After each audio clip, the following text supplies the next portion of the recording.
Olá, meus amigos, muito boa tarde. Está começando mais uma edição do Segurança em Foco, seu programa de todas as sextas-feiras, a partir das 15h30, aqui pela sua TV Mar, canal 25, na NET, das organizações Arnon de Mello. O tema de hoje é liberação das drogas. Será que liberando as drogas a violência diminuirá? E aí, com isso, não teremos tanta violência ou tantos crimes que são fomentados pelo tráfico de drogas? Esse é o tema de hoje do Segurança em Foco, que está no ar.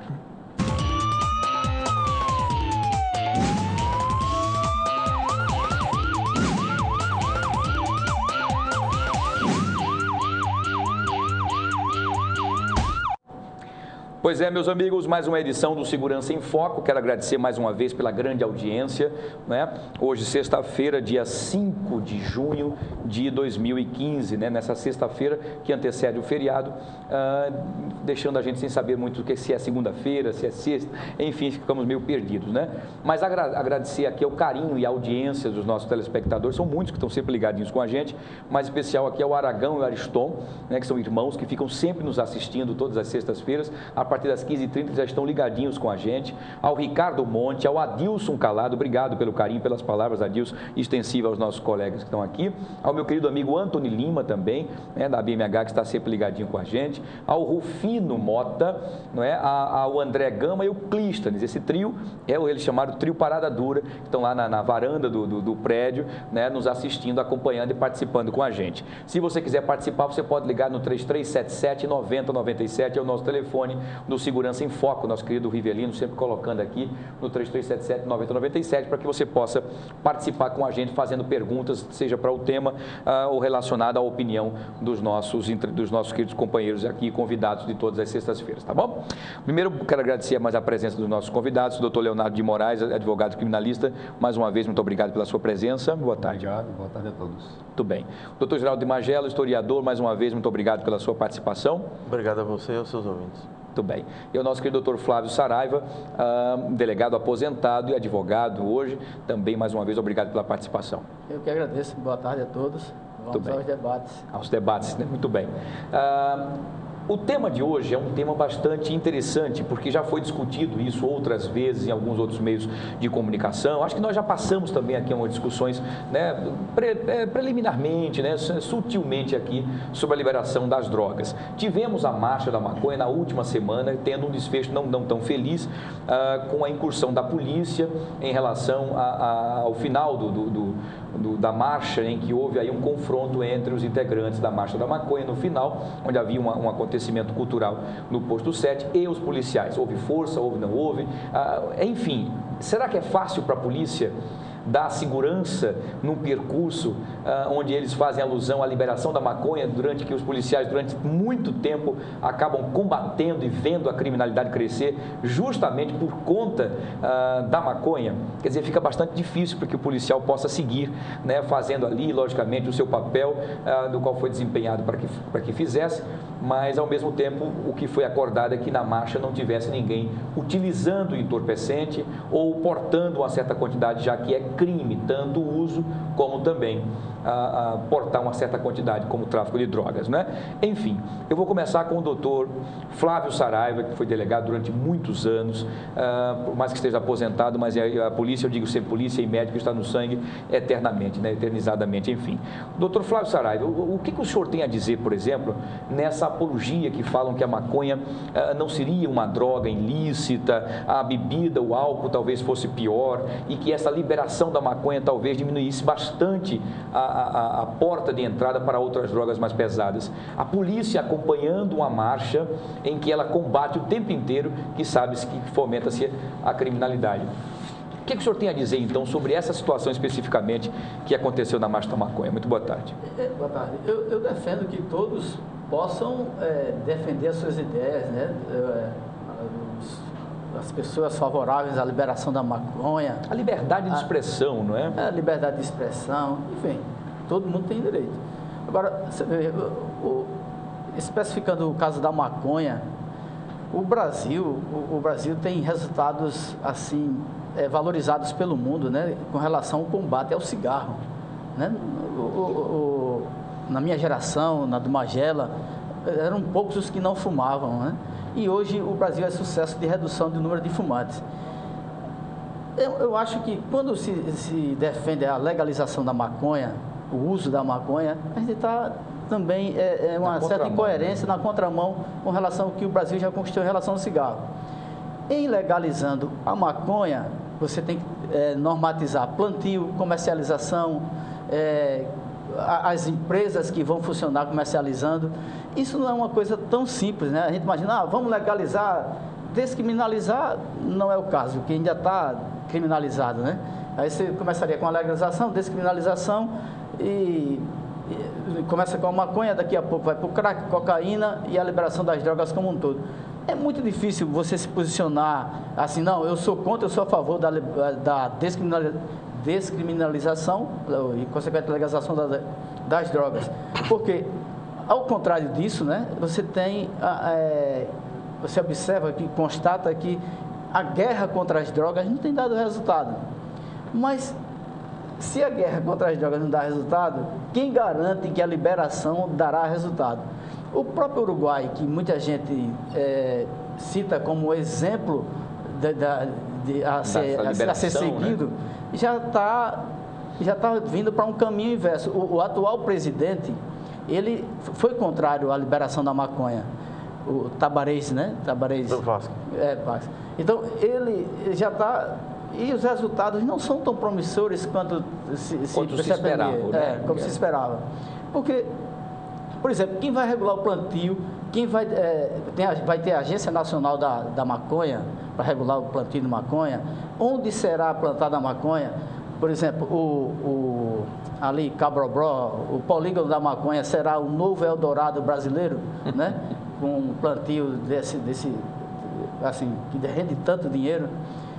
Então, são muitas variáveis. Teremos uma maconha Brás, né? Que vai explorar a maconha. Então, são variáveis que, quando a pessoa diz assim, vamos legalizar, certo, vamos legalizar. Mas quais são os instrumentos de controle? E não é uma solução tão simples. Vamos continuar criminalizando?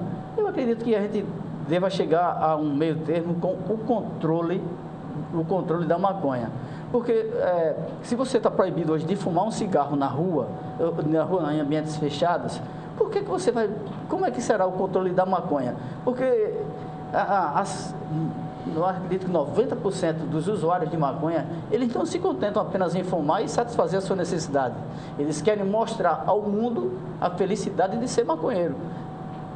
Eu acho isso uma postura agressiva e que talvez angarie muita contrariedade à legalização.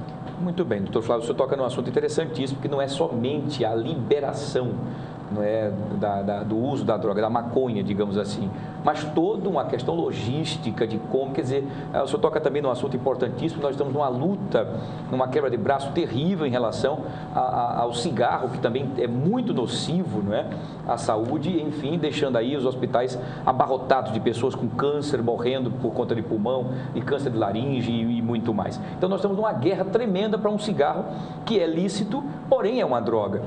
Assim como também a questão da bebida alcoólica, que também é liberada, é uma droga, mas é lícita, você pode comprar em qualquer lugar.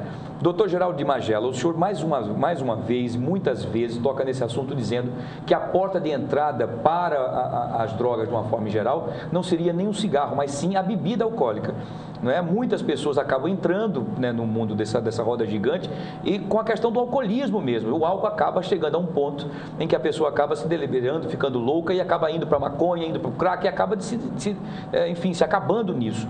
O senhor acha que o Brasil está preparado para a liberação da maconha, já que a gente não consegue nem sequer conter a questão do cigarro e muito menos dos excessos de alcoólatras que nós temos no Brasil e no mundo? Boa tarde. Olha, eu acho que essa é uma discussão pertinente, pelo menos a discussão é pertinente. Independentemente do juízo que se faça, os que são a favor, os que são contra, e pelos mais variados argumentos, agora, cada vez mais eu estou me convencendo de que a posição do ex-presidente Fernando Henrique, do ex-presidente dos Estados Unidos Bill Clinton, do investidor George Soros e de uma quantidade grande de pesquisadores na área da dependência química, eles estão corretos nessa direção da descriminalização das drogas, e sobretudo a maconha como a principal droga e a mais conhecida e a que menos efeitos danosos à saúde faz. Isso não sou eu que estou falando, tem N estudos sobre isso, é o caminho ideal. Os Estados Unidos, durante décadas, e ainda insiste na guerra contra o narcotráfico. Essa guerra contra o narcotráfico não é sucesso nos Estados Unidos, internamente, não tem sido um sucesso nas Américas, na América Central, na América do Sul, não tem sido sucesso em nenhum lugar do mundo onde se estabeleceu ou se decretou a guerra contra as drogas, só pela repressão tem obtido sucesso. Os presídios estão abarrotados de jovens consumidores das drogas. E entre essas drogas, a maconha, o crack, etc. Mas a maconha, como é a mais conhecida, mais tradicional, ela tem sido a bola da vez nessa discussão. Se nós levarmos em consideração de que o álcool no Brasil ele está liberado desde que o mundo é mundo, e só o ano passado 60 mil brasileiros morreram de acidente de automóvel, acidente de moto, etc., por embriaguez, ou foram atropelados por motoristas, condutores embriagados, nós temos mais gente morrendo sob o efeito do álcool ou provocado direção perigosa em função de ter ingerido bebida alcoólica do que propriamente a violência urbana. A diferença é pequena, mas quando você junta as duas coisas aí, são números gigantescos mesmo. Então, a bebida, você tem a quantidade maior de dependente químico com bebida alcoólica, de alcoólatras. Os alcoólatras são aceitos naturalmente na sociedade, independente do grau e do tipo de relação social que tem o alcoólatra, ele passa a ser boêmio, ele é um cara alegre, ele é um cara expansivo, etc. Você tem mil formas de camuflar o alcoolismo e o crescimento do alcoolismo. A difusão, os principais anunciantes da mídia brasileira são as indústrias de bebidas alcoólicas. Portanto, o álcool no Brasil e no mundo é uma das piores drogas que nós conhecemos. E massivamente ela vai atingir do adolescente, da criança ao velhinho. Não tem uma família brasileira que não tenha alguém bebendo. Eu mesmo bebi até há 15 anos atrás. Parei de beber por quê? Não foi porque me conscientizei que o álcool era nocivo à saúde, não. Porque eu descobriram que eu era diabético. Infelizmente eu tive que parar. Mas bebia uísque, bebia cachaça, bebia cerveja, tudo isso aí. Meu pai bebeu muito pouco, porque ele adoeceu logo cedo, mas todo mundo convive bem quer dizer, bem no sentido de não ter nenhum tipo de preconceito com o álcool. Mas se você diz, olha, um jovem aqui na Jatiuca, ele de classe média ou de classe média baixa ou de classe média alta, se for pego, ele é um consumidor de entorpecente ou um dependente químico, mesmo sendo pego fumando um cigarro de maconha. Seria considerado como usuário. Usuário, né? Na periferia, ele é o maconheiro e é o traficante da mesma droga. Agora, essa droga, ela vem desde que o Brasil já tinha isso aqui, o consumo indígena, o consumo no meio social, no carnaval, durante todo esse tempo, há músicas, N músicas essa apologia, né? Não é apologia, retratando o fato. E há uma denúncia fantástica do ponto de vista de como funciona ou funcionava a droga no Rio de Janeiro, por exemplo. O Bezerra da Silva era o cantor desse mundo, né? do mundo do presídio e do mundo do morro. Então, essa discussão ela está muito colada no preconceito, na criminalização. E você colocar um jovem aos 16, aos 17, aos 18 anos no presídio porque ele consumiu droga, ou porque ele é um aviãozinho de maconha, confesso que isso não me convence. Não me convencia antes e agora muito menos me convence que essa é a política correta para você reduzir o consumo e, sobretudo, evitar que grande parcela da juventude enverede no caminho das drogas. Porque você primeiro teria que evitá-la em casa. É verdade. Na minha casa, por exemplo, meu pai comprava durante o carnaval lança-perfume. Lança-perfume naquela época era legalizada. Foi proibida a lança-perfume, continuamos com lança-perfume também na mesma cidade, na cidade do interior. Hoje, durante o carnaval, se consome lança-perfume. Na Ponta Verde, no Vegel, onde tiver lança-perfume. Não falo da Loló, falo da lança-perfume, a Argentina, etc. Mesmo, né? A industrializada. Você vai no Pinto da Madrugada, nos blocos em Olinda, no Rio de Janeiro, nos camarotes, em todo canto. Então, como o Estado brasileiro deve discutir isso para ter o controle sobre essa questão, porque isso vai gerar impostos e vai ter o controle do Estado na fabricação e na comercialização. Então, se o Estado começa a ter esse controle, não tem um controle sobre os medicamentos? Você não tem o tarja preta? A farmácia que vendeu o tarja preta sem a receita médica, o que é que acontece? Você tem fiscalização da Anvisa, fiscalização da Secretaria da Saúde e da Polícia Federal. Mas esse é o problema, Magela. A maconha, você tem os canabinoides que tem uso medicinal, né? Mas você encontra lá. Os os tranquilizantes, né? Tem um nomezinho. É lícita a venda do remédio, mas é ilícita a venda da heroína. Vocês acham que essa discussão, por exemplo, começou sobre a liberação da maconha por conta justamente disso, por conta que alguns agentes, que talvez químicos da própria folha da maconha, né, possa amenizar o sofrimento ou dores patológicas, digamos assim? Talvez tenha sido isso. E a partir daí se pensou, não, está vendo que a maconha é medicinal? Então vamos liberar porque ela não faz mal, ela é medicinal. Não foi o primeiro discurso, não, para que houvesse essa... Eu acho que não é um problema de não fazer mal. Qualquer droga faz mal. Qualquer droga faz mal. Eu acho que o problema não é só de você continuar investindo bilhões de dólares numa guerra onde você está perdendo e vai continuar perdendo. Então, o problema não é se faz bem ou se faz mal, porque o álcool faz mal e é legalizado. E são as maiores taxas de imposto que tem, é do álcool e do cigarro.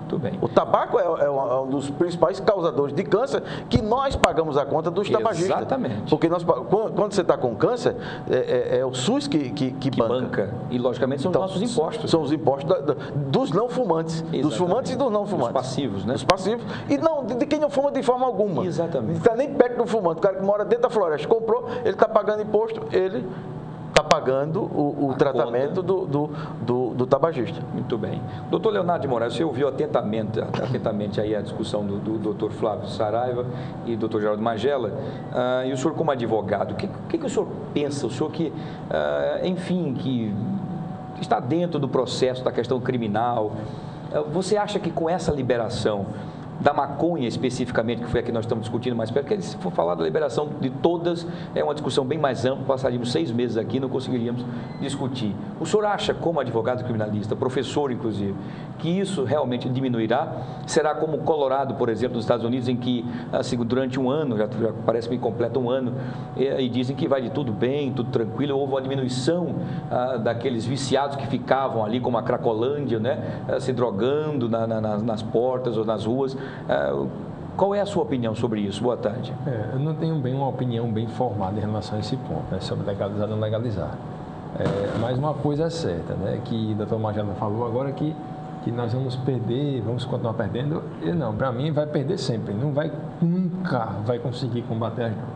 Você pode tentar reduzir através de campanhas, mostrando os efeitos que as drogas podem causar na sua vida. Mas você combater a droga através do direito penal, com prisões, deixando a prisão de pessoas que são traficantes, de pessoas que vendem instrumentos que usam para fabricar drogas, que é um crime à parte, né, que é um maquinário de drogas, não vai resolver nada, na verdade. Porque eu não sou a pessoa que sou pessimista, mas em relação ao futuro eu sou pessimista.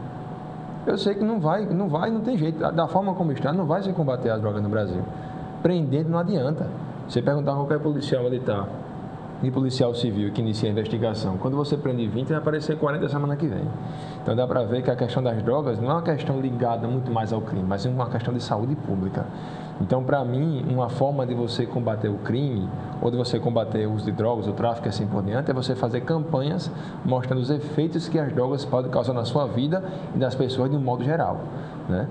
Eu me inclino a pensar o seguinte, não como o Tiririca, né? Pior do que está não fica, né? Nesse sentido.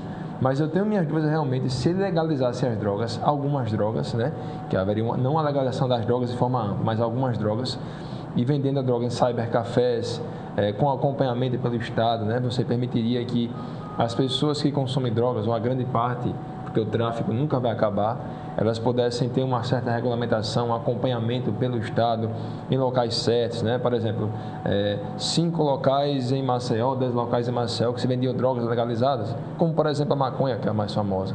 Então, eu tenho realmente as minhas dúvidas se legalizando as drogas seria pior do que não legalizar. E, claro, sem esse argumento puritano de que a droga é feia, de que não é elegante, de que só quem consome drogas são pessoas que cometem crimes, são os maconheiros falados. Não é por isso, não. Eu conheço algumas pessoas, né, que consomem drogas porque gostam, curtem, assim como acontece com a bebida, quando se toma uma taça de vinho. E desempenham seus trabalhos, que são profissionais, e muitos, não vamos citar nomes, claro, a gente conhece alguns, claro, nós conhecemos, inclusive, até comumente, não vamos citar o nome, enfim, não por nada, até para evitar, porque de repente ele é que pode se querer se exibir ou não, né, se expor ou não, mas que fumam maconha, né, e que são excelentes profissionais e tal, inclusive produzem muito, inclusive na parte das artes e tal. Eu tinha uma empresa X-Web, né, e a Wilson Júnior Publicidade, nós tínhamos pessoas que mexiam com artes e tal, e eu percebia que havia uma alteração, até quando um dia a mocinha da limpeza acabou encontrando e disse: doutor Wilson, olha, tem um negócio de chá que deixaram aqui.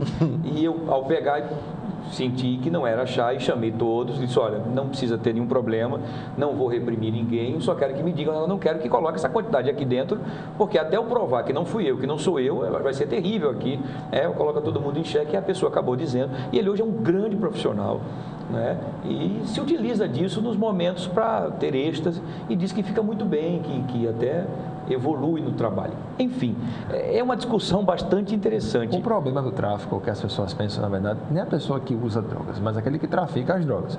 Claro que a pessoa que usa drogas e é uma pessoa que é viciada, ele vai ter praticamente o mesmo mal que vai ter aquela pessoa que é um psicotrópico, que é um toxicômano, né, que é viciado em tóxicos, viciado em bebida, qualquer pessoa que é viciada em qualquer tipo de substância capaz de causar uma dependência química, né? O problema é o tráfico. Tanto é que a lei penal, do ponto de vista da punição para aquele que usa drogas, é uma punição que não existe, né? Só para quem não sabe, só um tipo de informação, há o crime de porte de drogas para consumo pessoal, né? Está no artigo 28 da Lei de Drogas, que é a Lei 11.343/06. E a punição é a seguinte: uma das formas de punição, que é a principal, para quem usa drogas, que portanto é um criminoso, é a advertência sobre os efeitos das drogas. Como é a advertência? Vem aqui você, senta aqui. É muito feio usar drogas. Seria uma coisa psicológica. Você vai causar um desgosto à sua mãe, você vai deixar de estudar, vai dormir mal, vai ter insônia. Ou seja, você é muito feio. Isso é uma pena que a lei estabelece. E a lei estabelece de forma alternativa uma das 3 penas: advertência, prestação de serviço à comunidade, uma medida educativa de comparecimento a programa ou curso educativo.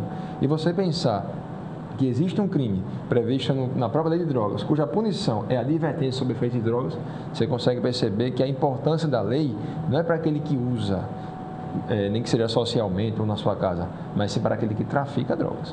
Eu acho que a legalização, ela iria direto naquele cara que vende as drogas. Aquela pessoa que usa esse mercado negro, né? Esse mercado escondido, geralmente em locais escuros, em subúrbios, assim por diante, você anularia esse cara que é o perigo. É desse cara que parte o tráfico de drogas, é desse cara que parte os assaltos, é desse cara que parte os homicídios. Ele usa e vende, mas a sua principal função, e aí vem a sua perigosidade, é o fato de ele vender a droga, não o fato de ele consumir droga. Geralmente as pessoas que consomem drogas por questões de gosto são pessoas que não causam mal a ninguém. podem causar o mal a si mesmo, como quando acontece com a bebida, que o nobre Magela não deve. E o nosso cigarro também tão combatido. Eu sei que o doutor Flávio deu um pulo querendo falar alguma coisa, o doutor Geraldo Magela também, enfim. O próximo bloco será para isso, doutor Flávio, calma. Tem alguma coisa ali, né? E o nosso querido amigo, deixa eu lembrar o nome dele aqui, disse que o segundo bloco diz que todo mundo se prepara porque sabe que a coisa vai pegar fogo. O Rufino Mota, o André Gama e o Clístenes, e toda a turma que assiste, a gente gosta do debate, o debate fica quente, mas não pela briga, mas pelas discussões que são bastante pertinentes e interessantes. O 3377-9097 é o telefone para você fazer suas perguntas também aqui aos nossos convidados. Nós vamos para um rápido intervalo comercial. Na volta, nós vamos debater, aí vocês vão debater entre vocês sobre a questão: vocês deixariam seus filhos irem comprar maconha se fosse liberada numa loja e participar de uma marcha em que fizesse a liberação, em que fizesse apologia, em que a maconha ou qualquer que outra droga fosse lícita e sem problema? Essa é a pergunta que vocês vão debater entre si, como policial, como historiador e como advogado. Vamos saber as opiniões de vocês, também como advogado, nosso querido Dr. Flávio Saraiva. Vamos para o intervalo comercial. Na volta eles vão debater sobre esse tema bastante polêmico, mas nós temos que debater aqui porque o Segurança em Foco, essa é a nossa função. Eu volto já.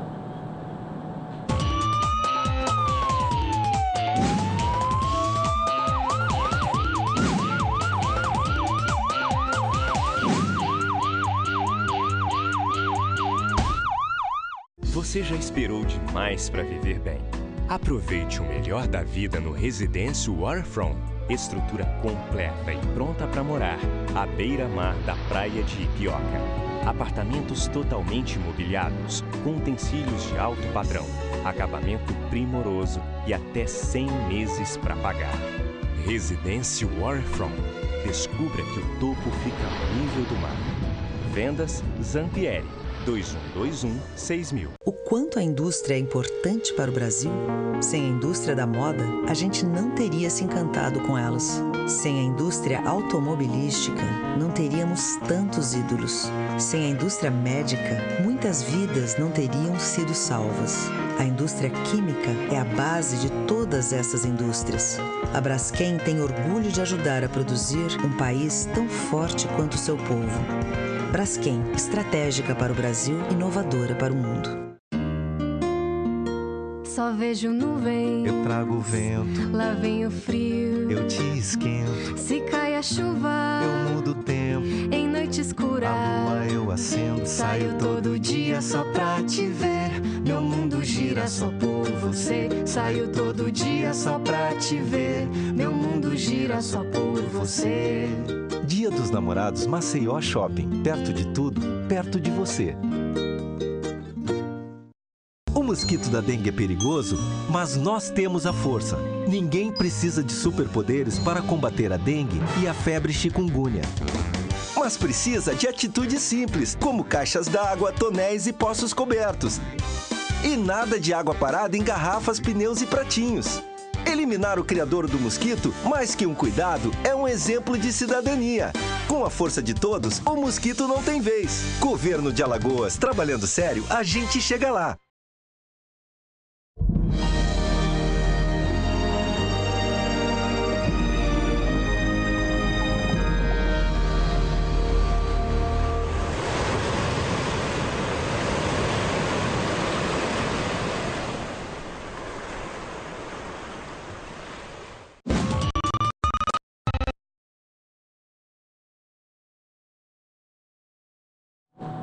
Pois é, estamos de volta com o Segurança em Foco aqui pela sua TV Mar, Canal 25, na NET das organizações Arnon de Mello. O tema de hoje é a legalização das drogas, mais especificamente a maconha, né, que está bem prestes aí, pelo menos as movimentações que nós estamos vendo aí, como aconteceu aqui em Maceió, que acabou tendo um conflito entre a polícia e os integrantes da marcha. Enfim, a pergunta que eu deixei no bloco passado, que vai ser discutido entre os nossos convidados, Dr. Flávio Saraiva, Dr. Geraldo Magela e Dr. Leonardo de Moraes, eles vão discutir entre si essa situação. Você deixaria o seu filho, caso houvesse a legalização, que o seu filho fosse até o local onde estava pronto para ser vendida a maconha? Deixaria que seus filhos também participassem de uma marcha onde pede, inclusive, a legalização, especificamente da maconha? É isso que nós vamos saber agora nessa discussão de Segurança em Foco. Bom, eu vou deixar aqui vocês, eu vou começar com o doutor Flávio Saraiva, que inclusive foi estava querendo falar alguma coisa, por conta do nosso tempo acabou se segurando.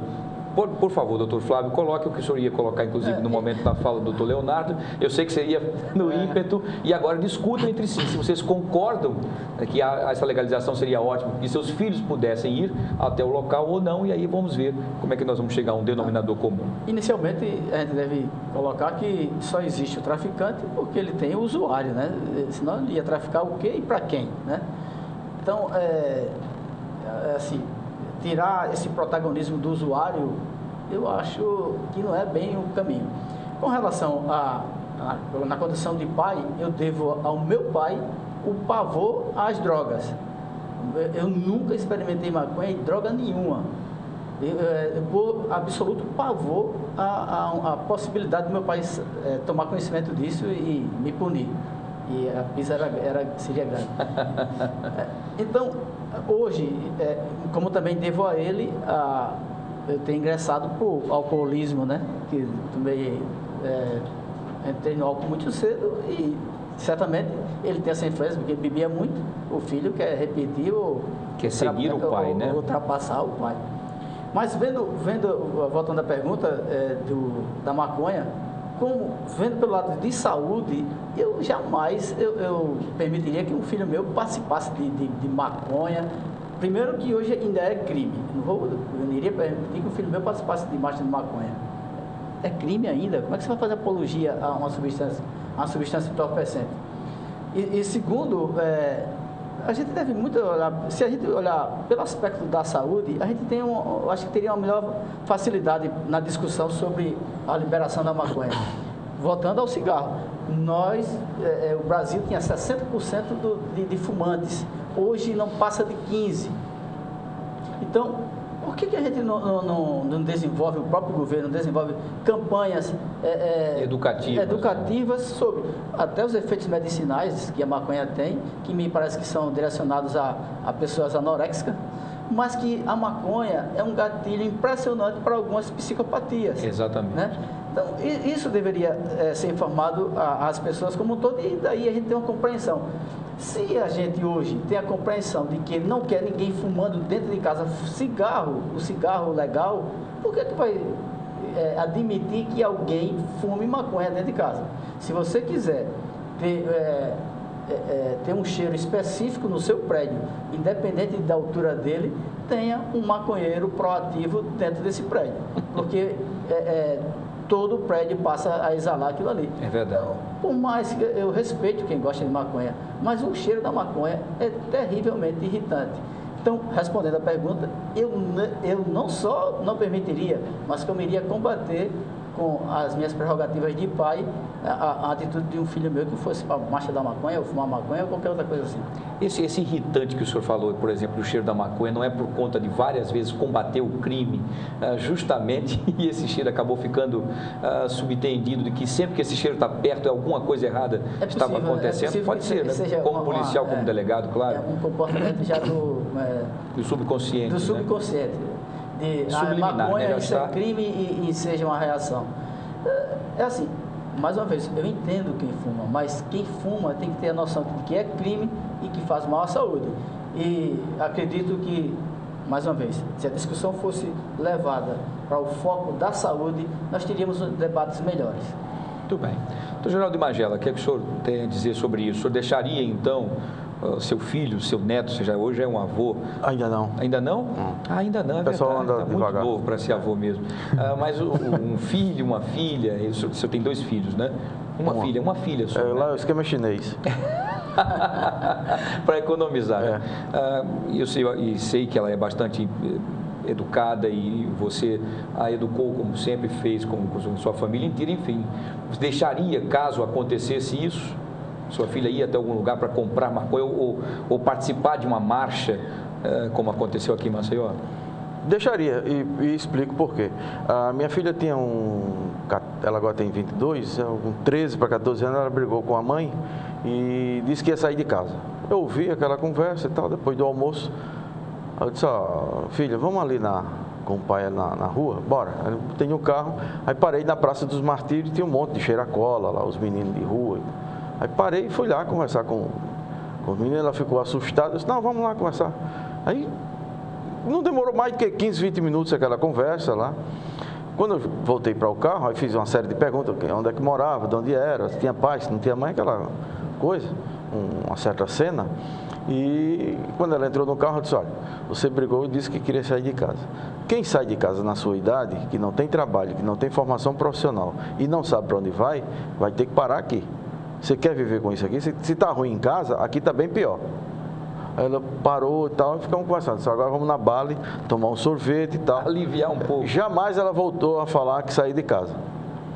Não sei se isso, do ponto de vista pedagógico era o correto, não sei, mas foi uma ideia que me ocorreu. Um choque de realidade, né?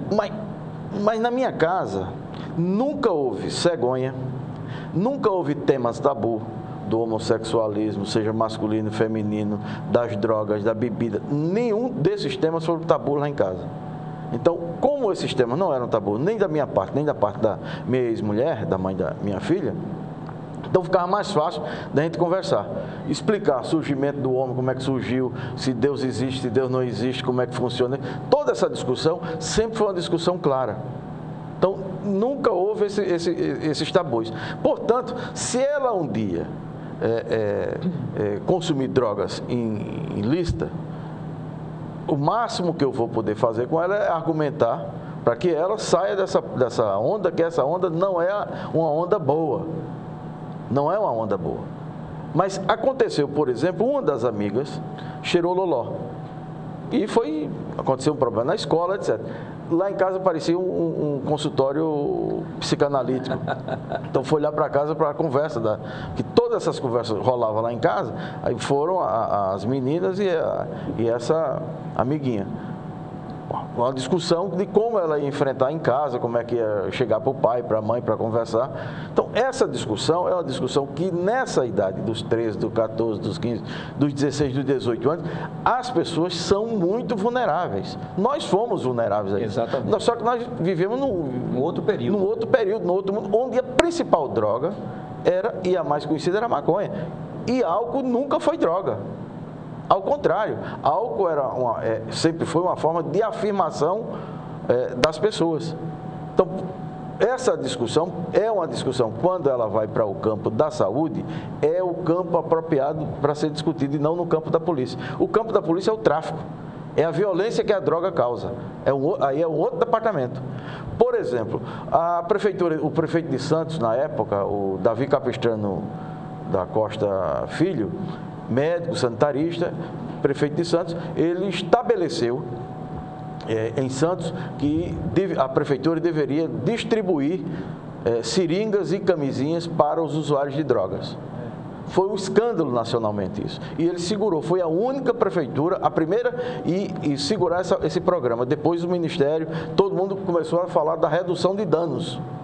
Por quê? Porque ele não estava querendo convencer o drogado, o dependente químico, de deixar, mas dele não se contaminar com seringas usadas e a contaminação da AIDS, por exemplo, era pior do que o consumo da droga. Está claro que é a saúde. Então essa reduziu sensivelmente. Então essas políticas públicas, mas foi um tabu de várias igrejas, de vários políticos adversários, de vários... Diziam que ele estava instigando o uso da droga. Mas ele, em momento algum, ele se rendeu a esse discurso fácil.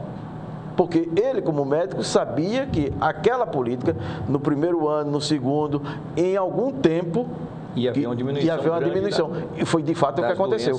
De fato o que aconteceu. Porque utilizam as mesmas seringas, não fazem sexo sem camisinha, uma série de outras coisas. E estava num período onde a AIDS vinha chegando com muita força. Muita força, e havia ainda um agravante com a AIDS. Era a discriminação, dizendo que a AIDS era uma doença... Dos viciados e dos homossexuais. Então você ainda tinha esse ingrediente perverso a mais. Então, essa é a discussão do tráfico, do consumo, da legalização das drogas, a partir disso, o Estado controlar. Porque se o Estado não controla a partir da saúde, não vai ser a polícia que vai controlar. Verdade. Não será a polícia que vai controlar. É só para acompanhar aqui a raciocínio dos colegas, né, dos amigos. O pressuposto básico é o seguinte: o problema de drogas, como acho que nesse momento somos uníssonos aqui na mesma opinião, não é questão criminal, mas sim questão de saúde pública. Claro que alguns crimes, muitas vezes, não necessariamente, decorrem do tráfico. Mas não significa que todos os crimes de roubo que acontecem em homicídios também decorrem do tráfico. Nem significa que os homicídios acontecem em regiões periféricas, sempre decorrem por bica de ponto de drogas e boca de fumo e assim por diante. Então, a primeira coisa é o seguinte, é reconhecer que as drogas são problema de saúde pública. Tanto é que o Estado, e algumas vezes contraditório, em alguns locais, como aconteceu em São Paulo, naquela rua, né, em que haviam várias pessoas que consumiam drogas, eles não prenderam as pessoas. Continua sem prender. Eles internaram as pessoas de forma compulsória. Exatamente. Peraí, se é crime, tem que prender a pessoa em flagrante. Não é o uso. Então você conduz a delegacia de polícia, a pessoa ouvida vai ser liberada e volta para o mesmo lugar para consumir drogas mais uma vez.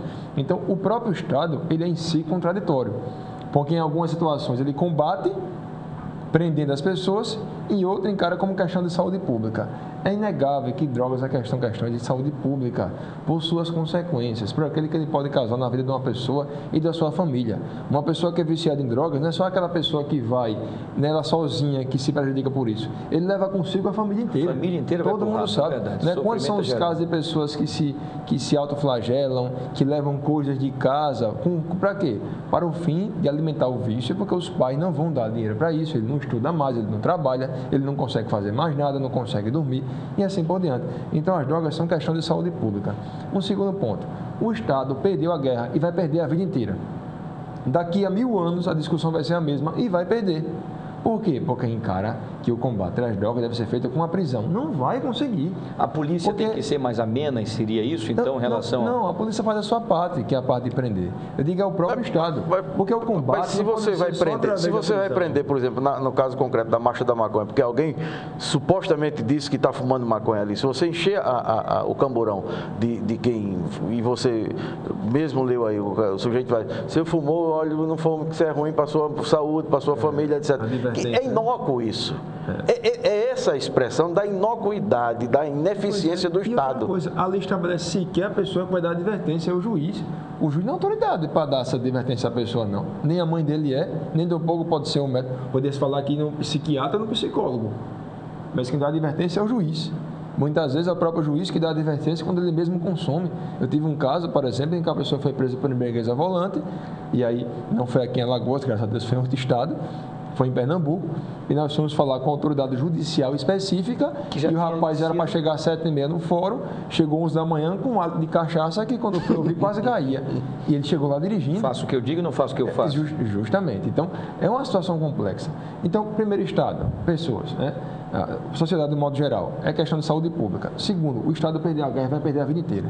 Terceiro, vamos acabar com essa questão. Eu digo isso uma pessoa que não consome drogas. Algumas pessoas experimentaram. Eu digo que eu nunca experimentei cigarro, cigarro que você compra na padaria. Nunca. Né? Não que eu esteja tão velho assim, mas na minha juventude, adolescente, né, dos meus 35 anos de idade, eu me satisfazia o quê? E beber bebida alcoólica, né? Tava lá para carava, depois chegava em casa e ia dormir. Para mim estava bom demais, né? E o resto eu não preciso especificar aqui.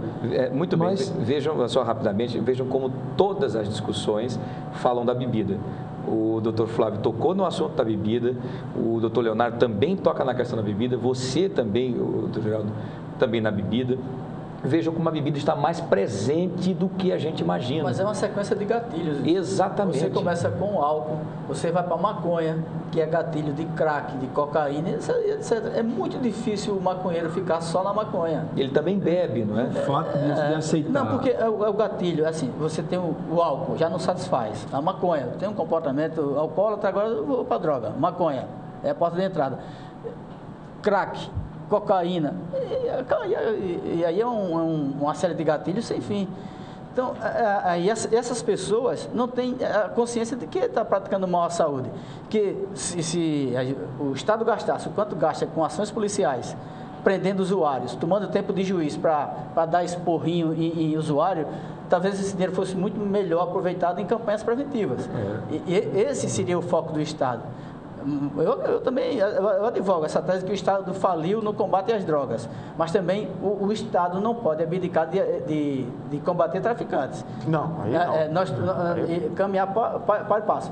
A prevenção e combate ao traficante, porque é difícil, é um negócio que movimenta trilhões no mundo. E até o fato de se defender a legalização de drogas, eu não falei nem que eu defendo, eu estou aqui em parte sim, em parte não, né? Não significa que você faça apologia a drogas, nem tampouco a gente incentiva o seu consumo, né? Você pode legalizar porque você observa não só o argumento estrito, não, a droga causa mal, mas sim um argumento um pouco maior. E essa questão do gasto que o Estado tem com as drogas é algo impressionante. Eu digo, por exemplo, se uma pessoa está usando drogas e portar drogas para consumo, é crime. Você está com seu cigarro de maconha, a polícia lhe pega, o que ela vai fazer? Vai ter uma viatura policial com 4 homens, vai entrar uma central de flagrantes. Esses 4 homens vão ser ouvidos, os 4, para dizer o que viu em relação a você. Passava no local, hora tal, lugar tal, e a pessoa consumia drogas de forma que foi preso em flagrante, não resistia à prisão e assim por diante. Esse rapaz vai ser ouvido, né? Por ser infração penal de menor potencial ofensivo, após ser ouvido, ele vai ser liberado.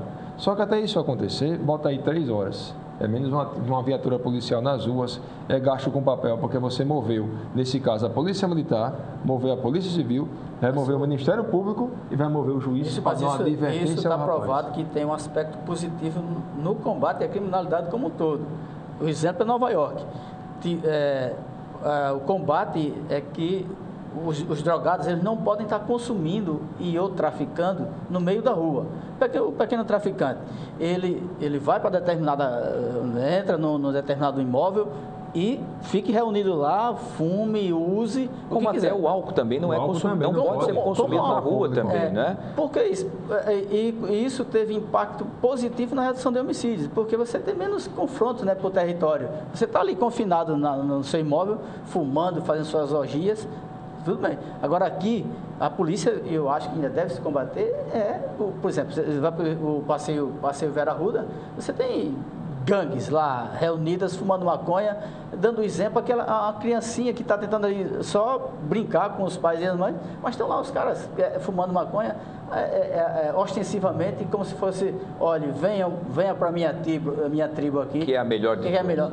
Isso não pode acontecer. Um ponto também interessante, só é o seguinte, que se houvesse uma forma de você combater o uso das drogas, você deveria dizer às pessoas que é a questão de saúde pública. Segundo, muitas situações, eu não falo em relação àquele que é o tráfico, aquele que chega com fuzil R15, que faz milícia, não falo dessa pessoa não, mas em relação àquela pessoa que consome drogas, somente ele.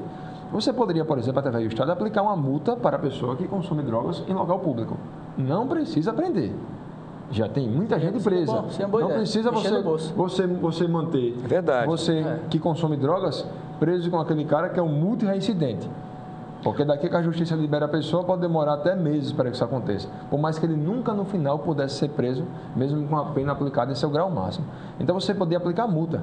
Eu também advogo a tese, e eu posso ser minoria por isso, de que até a própria embriaguez ao volante poderia ser combatida através de uma multa mais alta. A multa foi aumentada. Mas eu digo, senhor, a vocês, não há ninguém que é preso por embriaguez ao volante que vai ser preso. Ele pode ser preso na hora, depois vai ser liberado rapidamente através de uma fiança, porque a sua pena máxima é até 3 anos.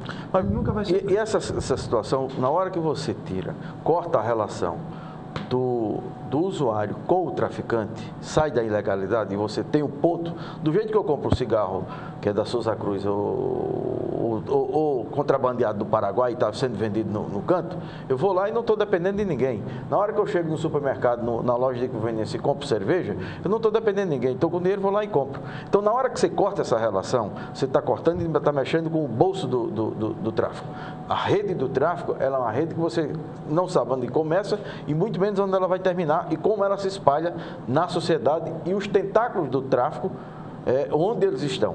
Que estão nos 3 poderes, na sociedade, na economia, nas empresas, numa série de coisas. Então, o Estado que não vê por esse ângulo, ele vai ficar botando a responsabilidade do combate ao tráfico de drogas e ao consumo de drogas na mão da polícia. Ora, a polícia não deu conta desde que o mundo é mundo e não vai dar conta daqui para frente. Exatamente. E cada vez mais as drogas estão sofisticadas. Hoje, essa semana, foi pego aí um cristal. Não sei nem exatamente o que é cristal. Para mim, cristal era uma coisa que era... Não, para mim, cristal era um vidro, bem precioso, né? Um vidro e tal. Não, agora você tem uma droga que reproduz. Então, é um mundo na verdade, a variedade de drogas sintéticas. Esse cristal, só para explicar, ele é o doutor Flávio deve conhecer, no bom sentido que aprendeu, né? Na época também, isso não é novo, já existia há muito tempo. É a forma cristalizada da cocaína, não é? E que é muito mais cara, porque ela tem um poder alucinógeno muito mais forte que a cocaína e pode ser usada por 2, 3 usuários ao mesmo tempo, dependendo do tamanho da pedra, e custa em torno de 100 a 400 reais cada cristal. Né? Destrói a dentição e destrói todos os dentes. Uma das coisas é, primeiro, a questão, a confusão mental e a rapidez, né, em relação ao poder viciante e, consequentemente, todos que utilizam o cristal, você percebe que eles têm problema de dentição terrível, né, porque ela atinge justamente, enfraquece os dentes. Então, essa discussão, quando ela é serena e que nunca vai ser serena no Brasil, porque ela está sempre permeada por questões religiosas, por questões morais, por questões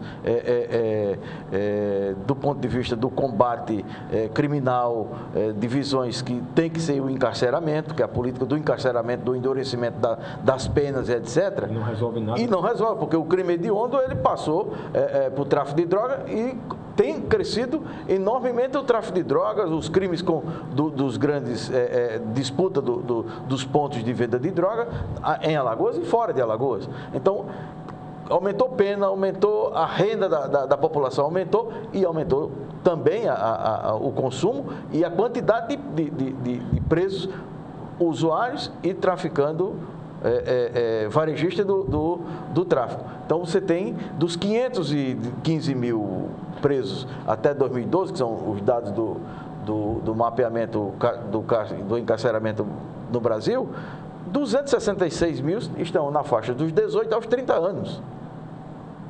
Então, essa política, ela está falida, ela não existe como uma política eficiente. Ela existe como uma política que, como toda política, alguém sai se beneficiando nisso.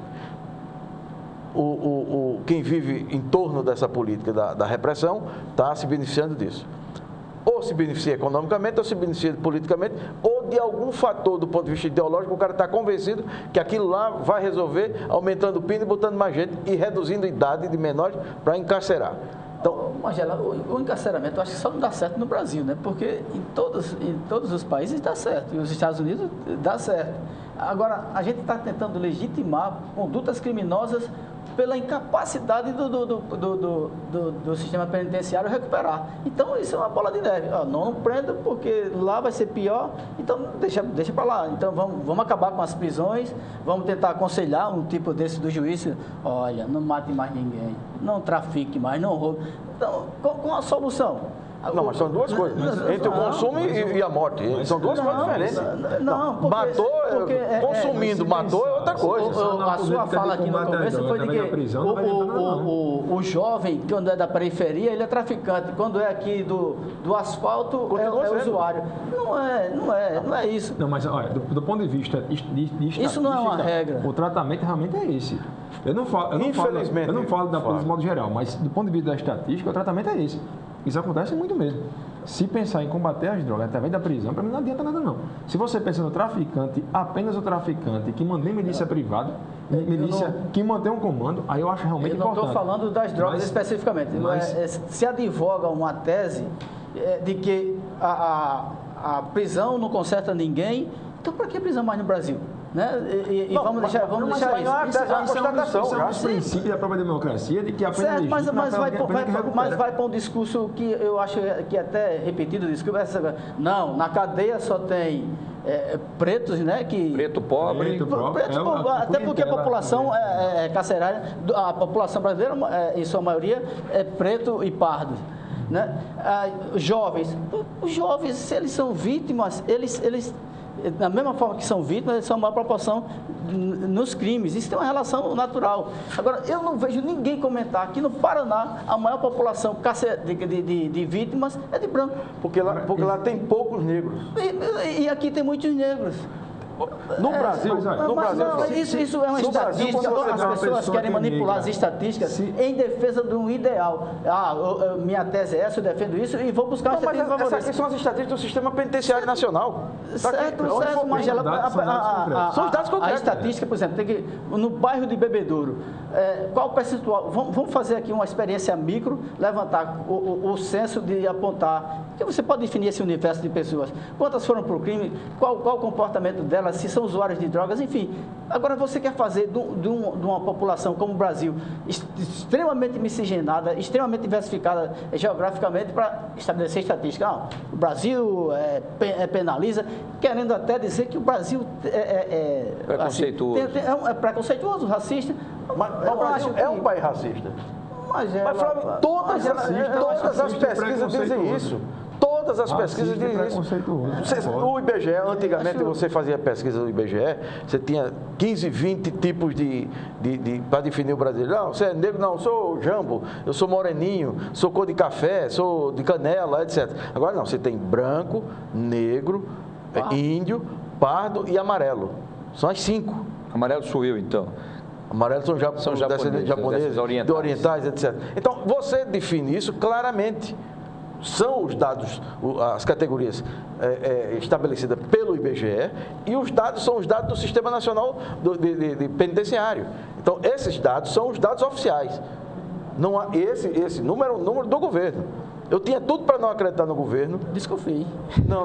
Nesse aspecto, não. Nesse aspecto, não. Porque as pessoas... Não. Essas pesquisas feitas aqui não são pesquisas feitas por pesquisadores do governo. Não é o discurso oficial. Aqui são pesquisadores das universidades. Então, a diferença é essa. E é uma pesquisa de cunho científico, né? De cunho científico. Então, quando você monta o mapeamento da violência feito pelo Júlio Jacobo, a base central dele está onde? No DataSUS.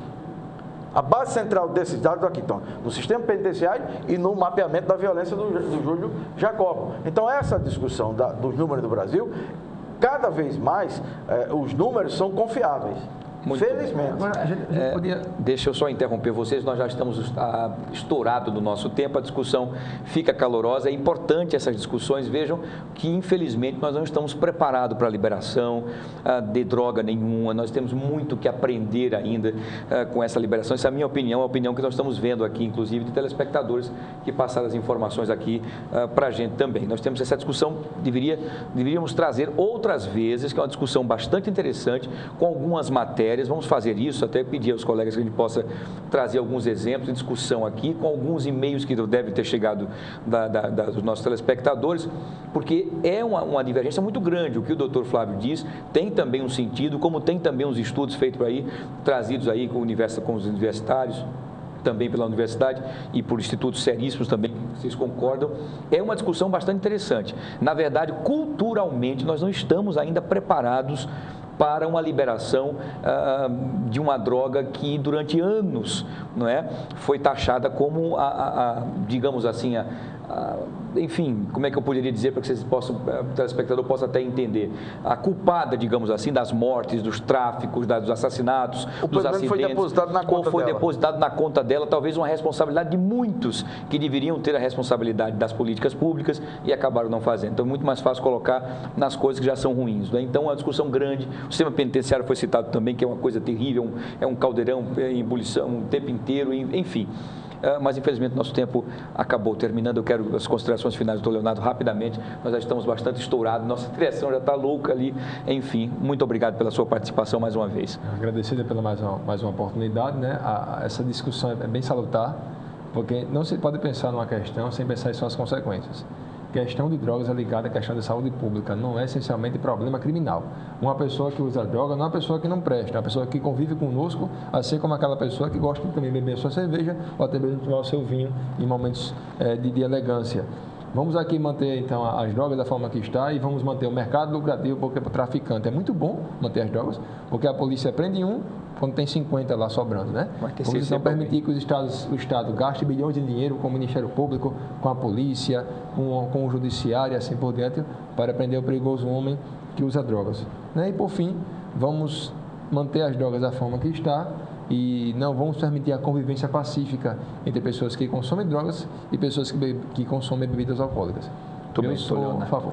Muito obrigado. Doutor Geraldo Magela, mais uma vez, muito obrigado. Suas considerações finais, amigo. Eu que agradeço mais uma vez participar do programa e acho que essa discussão é uma discussão que ela tem que ter menos historiador, menos polícia, menos advogado e mais médicos, mais pesquisadores na área da psiquiatria, da neurologia, da psicologia e da sociologia para ver como é que funciona isso no Brasil, como é que funciona no momento. O Brasil está doente. No Uruguai, a experiência que tem menos de um ano, na Califórnia que tem menos de um ano, no Colorado, na Suíça, que já tem bastante tempo, na Holanda, que tem bastante tempo, em Portugal agora está iniciando, na Espanha. E pegar os pontos positivos e negativos. Negativo disso. Portanto, Geraldo, muito obrigado. Doutor Flávio Saraiva. Aproveitando o Uruguai, o novo presidente é médico e talvez por isso ele tenha uma posição contrária ao companheiro Mujica. Então, são discussões que evoluem, né? A gente não teria tempo suficiente para aqui. Um bom tema para o próximo programa seria as estatísticas em relação às drogas. Vamos fazer o seguinte. As estatísticas em relação às drogas, essas estatísticas que indicam comportamento racista, de preconceito, enfim, vamos discutir as estatísticas oficiais. E as respostas também dos locais onde foram implantados já a liberação das drogas e o que cada um está falando, a gente ter aqui o que podemos trazer então para a informação para os nossos telespectadores. Mais uma vez eu agradeço a vocês a participação, obrigado a vocês, estouramos bastante o nosso tempo, mas que o tema é realmente muito polêmico e muito complicado, mas vamos trazer essa discussão novamente no próximo programa, na próxima sexta-feira às 15h30 aqui pela sua TV Mar Canal 25 na NET das organizações Irmãos de Melo. Obrigado a todos, bom final de semana a você e até lá.